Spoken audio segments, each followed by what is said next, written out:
Inženjer je, a odabrao je glumu.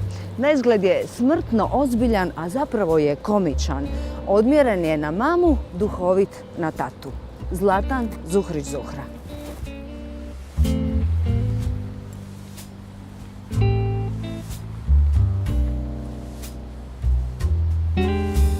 Zuhra, jesi živ? Ej.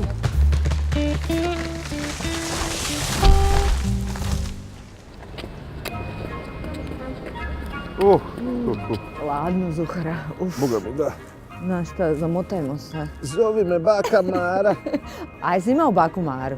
Nisam. Nisi? Nisam ja ni vidio baku, nažalost. Ja? Nisi poznao baku? Pa ne, nisam ni stigao zato što je mama me rodila s 43. Imaš zanimljive obiteljske korijene, jel tako? Majka je rođena u Dubrovniku, a otac je Bosanac iz Cazina. A dobro, kako su se upoznali? Tata je bio šeret i vragolan i studirao je tu na fakultetu. Tad je bila zajedno arhitektura i strojarstvo. I onda oni su bili jedna vesela grupa, ali je bila 48. godina. I onda je nešto su izvodili u restoranu kafića. Uglavnom to jutro su ih pokupili i on je otišao lijepo na Goli otok ili je ispričao vic. Ja sam poslije čak vidio tu uredbu. Ispričao je vic, ja radim, ti radiš, mi radimo, a oni se zajebavaju.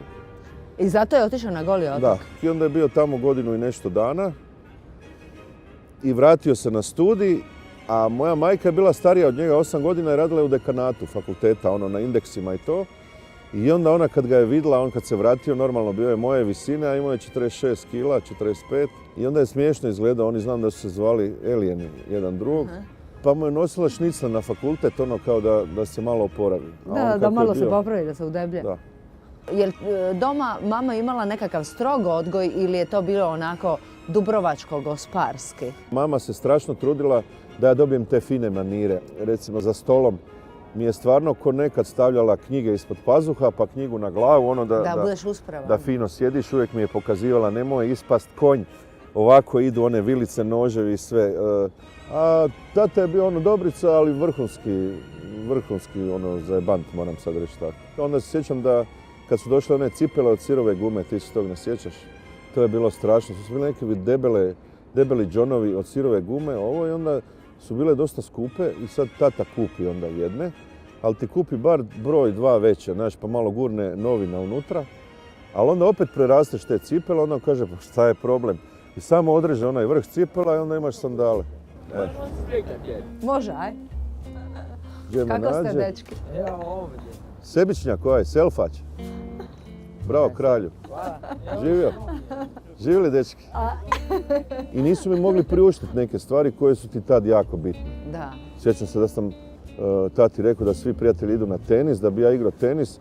Onda je to bilo kakav tenis. Mislim, dok nije pogledao koliko šta košta, ajde kao, nije loše, ali onda kad je vidio kakav tenis. A onda si zadao dosta brige roditeljima? Znači, poderani stalno je bilo posjekotina, padova i onda te još stari malo podapere iza uha da paziš drugi put. Bilo je to baš tjelesno aktivno djetinjstvo. A majka prigrli? Majka prigrli i ona je kao uvijek nešto te šupala, lupala. Znam da si staviš si stripove u hlače, onda te mama kao tuče po guzici, a tebe baš briga.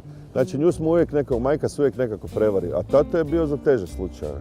Imao je jedan ormar gdje mu je stajalo remenje, znaš, što se sjećamo. Ja kako sam bio to boležljiv, onda je stalno govorio, odi van, ali nemoj se znojit, nemoj divljat. I šta ćeš sad, igraš nogomet, oznojiš se sav, mokra majica, i onda je to bilo još gore. Onda sam znao da ne smijem doma jer sam mokar.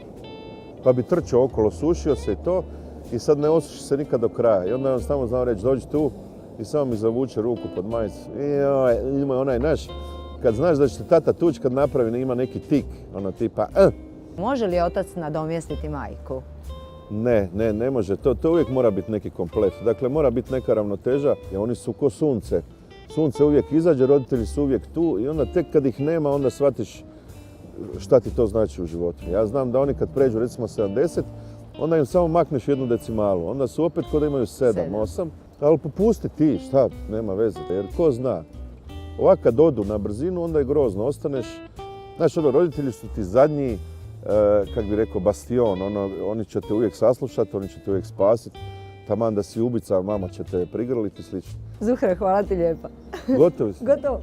Dobro je bilo, Majo, nije bilo Nije. hladno. Dragi moji, u životu svakog čovjeka važne su 4 stvari, od toga ću vam ja spomenuti 2. Pazite na svoje roditelje jer oni su samo jedni. Biće vam žao kad oni odu ako im nešto niste oprostili, ako niste razgovarali ili ako ste nešto zaboravili. Jednostavno posvetite se njima. A druga stvar tiče se žena. Pozdrav dragim ženama i Bog neka vas čuva loših žena, a dobrih se čuvajte sami.